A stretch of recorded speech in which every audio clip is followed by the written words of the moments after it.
Hello friends, welcome to Bismi Samayal. இன்னைக்கு நம்மளோட வீடியோல பெண்களுக்கு தேவையான நம்மளோட டெய்லி லைஃப்ல யூஸ் பண்ற மாதிரியான கிச்சன் டிப்ஸ் மற்றும் வீட்டு குறிப்புகள் தான் பார்க்க போறோம். இந்த டிப்ஸ் எல்லாத்தையும் நீங்க தெரிஞ்சு வச்சுக்கிட்டீங்கன்னா உங்களோட டெய்லி வேலைகள் எந்த சிரமமும் இல்லாம ரொம்ப ஈஸியா முடிஞ்சிரும். என்னென்ன டிப்ஸ்னு பார்க்கறதுக்கு முன்னாடி நீங்கள் நம்மளோட வீடியோவை இப்போ தான் ஃபஸ்ட் டைம் பார்க்குறீங்கன்னா நம்மளோட பிஸ்மி சமையலுக்கு சப்ஸ்கிரைப் பண்ணுங்கள். நம்ம சேனலில் கிச்சன் டிப்ஸ் மற்றும் வீட்டு குறிப்புகள் பற்றி ஆல்ரெடி நிறைய வீடியோஸ் போட்டிருக்கோம். அந்த வீடியோஸை நீங்கள் செக் பண்ணி பாருங்கள். இப்போ நம்ம ஃபஸ்ட்டு டிப் என்னங்கிறத பார்க்கலாம். மழைக்காலம் குளிர்காலம் வந்துட்டாலே நம்ம எல்லாருக்கும் இருக்கிற ஒரு முக்கியமான பிரச்சனை என்னென்னா நம்ம ஊற்றி வைக்கிற தயிர் நமக்கு சீக்கிரமாக உரையாது. நம்ம ஊற்றி எவ்வளோ நேரம் ஆனாலும் சரி தயிர் நல்லா உறைஞ்சி புளிச்சு கெட்டி பதத்துக்கு வராமல் ஒரு மாதிரி குழன்னு புளிக்காமலேயே இருக்கும். ஸோ இந்த மாதிரி பிரச்சனைகள்லாம் இல்லாமல் வெயில் காலத்தில் நமக்கு தயிர் எவ்வளோ சீக்கிரமாக உறைஞ்சி நல்லா புளிச்சு கெட்டி பதத்துக்கு வருமோ அதே மாதிரி குளிர்காலத்துலேயே நமக்கு வரணும்னா என்ன பண்ணணுங்கிறத பார்க்கலாம். இதுக்கு நம்ம எடுத்துக்க போகிறது பார்த்திங்கன்னா ஹாட் பாக்ஸ் தான். நீங்கள் தயிருக்கு ஊற்றின உடனேவே அந்த பாத்திரத்தை அப்படியே எடுத்து ஹாட் பாக்ஸ்குள்ளே வச்சுருங்க. ஹாட் பாக்ஸில் எப்போவுமே நமக்கு ஒரு வார்மான டெம்பரேச்சர் இருந்துக்கிட்டே இருக்கும். ஸோ இதனால் தயிர் நமக்கு ரொம்ப சீக்கிரமாக புளிச்சு வந்துடும்.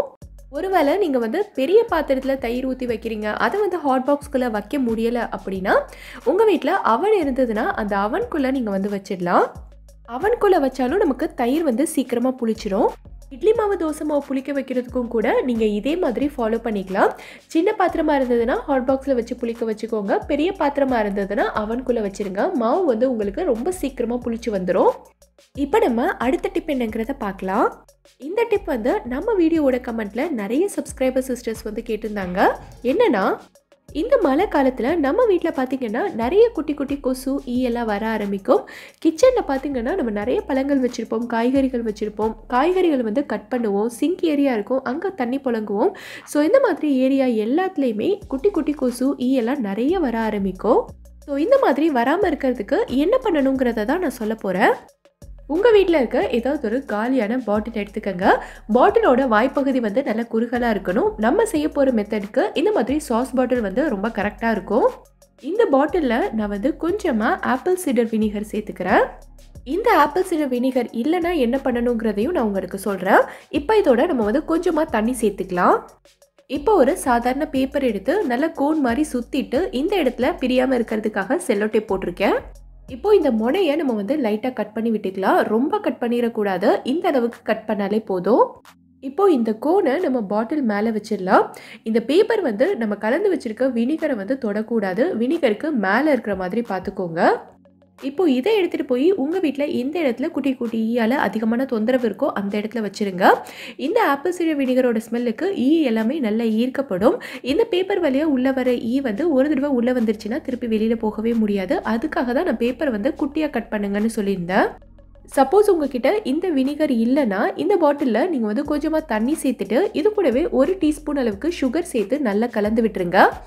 கூடவே உங்கள் வீட்டில் இருக்க ஏதாவது ஒரு பழத்தை கட் பண்ணி இந்த பாட்டிலுக்குள்ளே போட்டுருங்க. ஆப்பிள், ஆரஞ்சு இல்லை வாழைப்பழம் எதுவாக இருந்தாலும் ஓகே தான். கொஞ்சமாக கட் பண்ணி குட்டி குட்டி பீசஸாக இந்த பாட்டிலுக்குள்ளே போட்டு வச்சுருங்க. அடுத்து நீங்கள் ஏதாவது ஒரு பேப்பர் எடுத்து இதே மாதிரி சுற்றி வச்சுருங்க. இந்த மெத்தட் பல ஈக்களை ஒழிக்கிறதுக்கு ரொம்ப ரொம்ப எஃபெக்டிவாக இருக்கும். ட்ரை பண்ணி பார்த்துட்டு எனக்கு கமெண்ட்டில் சொல்லுங்கள். நம்ம வீட்டில் ஒரு சில நேரங்களில் தக்காளி நேற்று தான் கடையிலேருந்து வாங்கிட்டு வந்திருப்போம். ஆனால் இன்றைக்கி அதை எடுத்து பார்க்கும்போது பார்த்திங்கன்னா இந்த மாதிரி கருப்பு கருப்பாக அங்கங்கே ஒரு மாதிரி இருக்கும். அந்த இடத்தெல்லாம் தொட்டு பார்த்தாலே ஒரு மாதிரி நல்லா சாஃப்டாக இருக்கும்.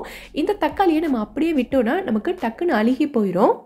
இன்றைக்கி இருக்கிற தக்காளியோட ரேட்டுக்கு இதை நம்மளால் வேஸ்ட் பண்ண முடியாது. ஸோ இந்த தக்காளியை கொஞ்சம் கூட வேஸ்ட் பண்ணாமல் எப்படி யூஸ் பண்ணிக்கிறதுன்னு பார்க்கலாம். எந்தெந்த தக்காளியெல்லாம் நம்ம வச்சுருந்தா வேஸ்ட் ஆகிடும் நீங்கள் நினைக்கிறீங்களோ அது எல்லாத்தையும் எடுத்து நல்லா கழுவிட்டு இந்த மாதிரி கட் பண்ணிக்கோங்க. இப்போ இது எல்லாத்தையுமே நம்ம ஒரு மிக்ஸி ஜாரில் சேர்த்துக்கலாம். இதோட வேறு எதுவுமே நம்ம சேர்க்க வேண்டியதில்லை. இப்போ இது எல்லாத்தையுமே நல்லா அரைச்சி எடுத்துடலாம். இப்போ இந்த அரைச்ச தக்காளியை இந்த மாதிரி ஒரு ஐஸ் க்யூப் ட்ரே எடுத்துகிட்டு அதில் ஊற்றி நம்ம ஃப்ரீசரில் வச்சிடலாம். நீங்கள் நிறைய தக்காளி அரைச்சிருக்கீங்க, இந்த மாதிரி ஐஸ் க்யூப் ட்ரே எல்லாம் பத்தாது அப்படின்னா கொஞ்சம் பெரிய சைஸில் 2-3 டப்பா எடுத்துக்கோங்க. அந்த டப்பாவில் ஊற்றி நீங்கள் ஃப்ரீசரில் வச்சுக்கலாம். தேவைப்படும் போது நீங்கள் எடுத்து குழம்பு வைக்கிறதுக்கோ இல்லைன்னா சட்னி பண்ணுறதுக்கோ யூஸ் பண்ணிக்கலாம். நம்ம இதை ஃப்ரீசரில் வைக்கிறதுனால எவ்வளோ நாள் ஆனாலும் சரி இது கெட்டே போகாது. இந்த டிப் உங்களுக்கு யூஸ்ஃபுல்லாக இருக்குன்னு நினச்சிங்கன்னா நம்ம வீடியோவை லைக் பண்ணுங்கள். இப்போ நம்ம அடுத்த டிப் என்னங்கிறத பார்க்கலாம். இங்கே பார்த்தீங்கன்னா நான் வந்து ஒரு 2-3 நெட்டட் பேக் எடுத்திருக்கேன். இது என்னென்னா நம்ம கடையில் காய்கறி எல்லாம் வாங்கும்போது போட்டு தருவாங்க, அந்த பேக் தான் இது. காய்கறி எல்லாமே நல்லா காத்தோட்டமாக இருக்கிற அளவுக்கு இந்த மாதிரி நல்ல வலையாக பின்னியிருப்பாங்க. இந்த பேக்கை வந்து நம்ம காய் எல்லாத்தையும் எடுத்துட்டு அப்படியே தூக்கி போட்டுருவோம். இனி வந்து அந்த மாதிரி தூக்கி போடாதீங்க. இப்போ இந்த பேக்கை வச்சு நம்ம என்ன பண்ணலாங்கிறத பார்க்கலாம்.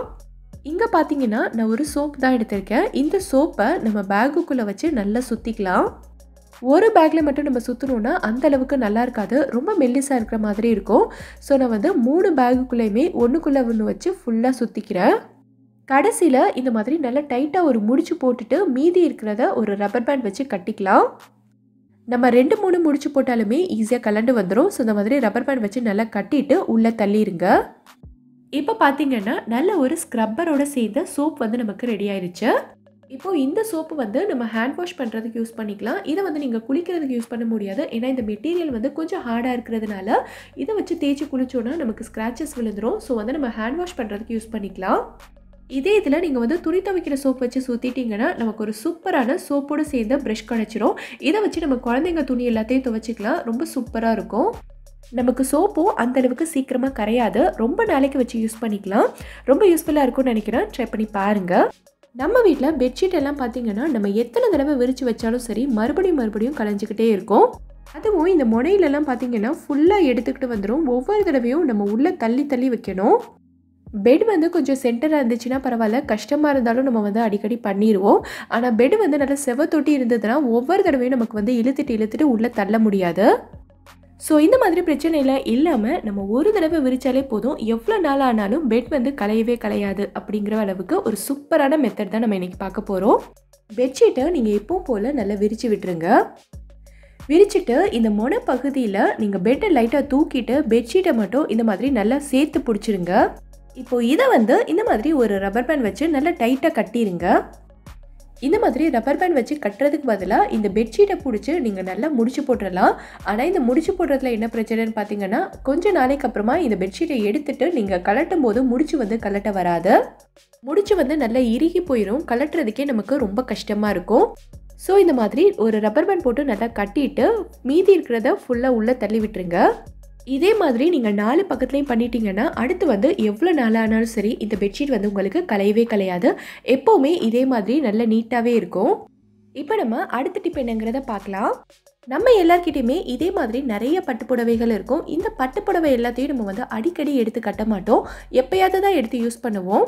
ஸோ இந்த மாதிரி நம்மக்கிட்ட இருக்கிற பட்டுப்புடவை எல்லாமே எவ்வளோ நாளானாலும் சரி கொஞ்சம் கூட கலர் மாறாமல் மடிப்பு கலையாமல் எப்போவுமே நல்ல புதுசு மாதிரி பளிச்சுன்னு இருக்கணும்னா என்ன பண்ணணுங்கிறத பார்க்கலாம். பட்டுப்புடவையை நீங்கள் எப்போவுமே ஒல்லியாக மடிக்கக்கூடாது, இந்த மாதிரி நல்ல அகலமாக தான் மடிக்கணும். இந்த புடவை எல்லாத்தையும் நம்ம வந்து ஒல்லியாக மடித்தோன்னா இந்த புடவையில் நிறைய மடிப்பு விழும். ஸோ இதை வந்து நம்ம அப்படியே கட்டாமல் ரொம்ப நாளைக்கு பீரோவில் மடித்து வச்சுருக்கும் போது இந்த மடிப்பு விழுந்த இடத்துலலாம் நமக்கு வந்து சீக்கிரமாக கிளியறதுக்கு சான்சஸ் இருக்குது. ஸோ எப்போவுமே புடவையை இந்த மாதிரி கொஞ்சம் அகலமாகவே மடிச்சுக்கோங்க. இந்த மாதிரி நம்ம அகலமாக மடித்தோன்னா மடிப்பு வந்து கொஞ்சம் கம்மியாக தான் இருக்கும். அடுத்து புடவையோட முந்தானையை எப்போவுமே சேலையோட உள்பக்கமாக வச்சு மடிச்சிருங்க. ஏன்னா முந்தானையில் தான் நமக்கு வந்து நிறைய ஜருகை இருக்கும். இது வந்து வெளிப்பக்கமாக இருந்ததுன்னா நமக்கு இந்த ஜருகை எல்லாமே சீக்கிரமாக கறக்கிறதுக்கு நிறைய சான்சஸ் இருக்குது. ஸோ எப்போவுமே இந்த மாதிரி உள்பக்கமாக வச்சு மடிச்சிருங்க. அடுத்து சேலையோட ஜருகை எல்லாத்தையும் இந்த மாதிரி முடிச்சு போடுவாங்கல்ல, இது எல்லாத்தையுமே சேலைக்குள்ளே மடக்கி வைக்காமல் இந்த மாதிரி வெளியில் எடுத்து விட்டுருங்க. இப்போ புடவையோட இந்த பார்டர் இதையும் நம்ம வந்து உள்பக்கமாக தான் வைக்க போகிறோம். ஸோ இந்த மாதிரி மடிச்சிருங்க. 2 பக்கமுமே இதே மாதிரி உள்ளே வச்சுட்டு இப்படி மடிச்சிங்கன்னா சூப்பராக நீட்டாக வந்துடும். இதே மாதிரி நீங்கள் எல்லா பட்டு புடவையுமே மடித்து வச்சிங்கன்னா எவ்வளோ நாளானாலும் சரி புடவை வந்து கொஞ்சம் கூட மடிப்பு கலையாமல் ஜருகை கருக்காமல் புதுசு மாதிரியே இருக்கும். நம்ம எல்லார் வீட்லேயுமே ஸ்வீட் செய்கிறதுக்கு இல்லை குழந்தைங்களுக்கு பாலில் கலந்து கொடுக்கறதுக்கு இந்த மாதிரி வெல்லம் கருப்பட்டி எல்லாம் வாங்குவோம். இந்த மாதிரி வெல்லம் எல்லாம் வாங்கணுன்னா இதை வந்து நம்ம அப்படியே ஒரு டப்பாவில் போட்டு ஸ்டோர் பண்ணி வைப்போம். இல்லைனா இந்த மாதிரி கொஞ்சம் பெரிய சைஸில் உடச்சி டப்பாவில் போட்டு ஸ்டோர் பண்ணுவோம். இனிமேல் அந்த மாதிரி ஸ்டோர் பண்ணாமல் வெல்லமோ கருப்பட்டியோ எதுவாக இருந்தாலும் கடையிலேருந்து வாங்கின உடனேவே இந்த மாதிரி ஒரு கத்தி வச்சு லைட்டாக கட் பண்ணிங்கனால போதும், எல்லாமே பொடியாக வந்துடும். இப்போ இந்த மாதிரி பொடி பண்ண வெல்லத்தை நம்ம ஒரு டப்பாவில் போட்டு ஸ்டோர் பண்ணிக்கிட்டோம்னா குழந்தைங்களுக்கு பாலில் கலந்து கொடுக்கும் போதோ இல்லைன்னா நம்ம வந்து ஏதாவது ஒரு ஸ்வீட் செய்கிறோம் பாயசம் செய்கிறோம் அப்படின்னா மெஷரிங் கப்பில் அளந்து எடுக்கிறதுக்கும் ரொம்ப ஈஸியாக இருக்கும். கட்டியாக இருந்ததுன்னா மெஷரிங் கப்பில் நமக்கு சரியான அளவு எடுக்க முடியாது. இந்த மாதிரி பொடி பண்ணிட்டோன்னா ரொம்ப ஈஸியாக எடுக்க முடியும். அது மட்டும் இல்லாமல் கடையிலேருந்து வாங்கின உடனேவே பொடி பண்ணும்போது இது நமக்கு ரொம்ப ஈஸியாகவும் தூளாயிரும். இனிமேல் இந்த மாதிரி ஸ்டோர் பண்ணி பாருங்கள், ரொம்பவே யூஸ்ஃபுல்லாக இருக்கும். இந்த வீடியோவில் நான் சொல்லியிருக்க எல்லா டிப்ஸுமே உங்களுக்கு ரொம்பவே யூஸ்ஃபுல்லாக இருக்கும்னு நினைக்கிறேன். எந்த டிப் உங்களுக்கு ரொம்ப யூஸ்ஃபுல்லாக இருந்ததுங்கிறத கீழே இருக்க கமெண்ட்டில் எனக்கு சொல்லுங்கள். இந்த வீடியோ பிடிச்சிருந்தா லைக் பண்ணுங்கள், உங்கள் ஃப்ரெண்ட்ஸ் உங்கள் ஃபேமிலி மெம்பர்ஸ் கூட இந்த வீடியோவை ஷேர் பண்ணுங்கள். மறக்காமல் நம்ம பிஸ்மி சமையலுக்கு சப்ஸ்கிரைப் பண்ணிவிட்டு பக்கத்தில் இருக்கக்கூடிய பெல் ஐக்கானை கிளிக் பண்ணி அதில் ஆல் ஆப்ஷனையும் செலக்ட் பண்ணுங்கள். தேங்க்யூ.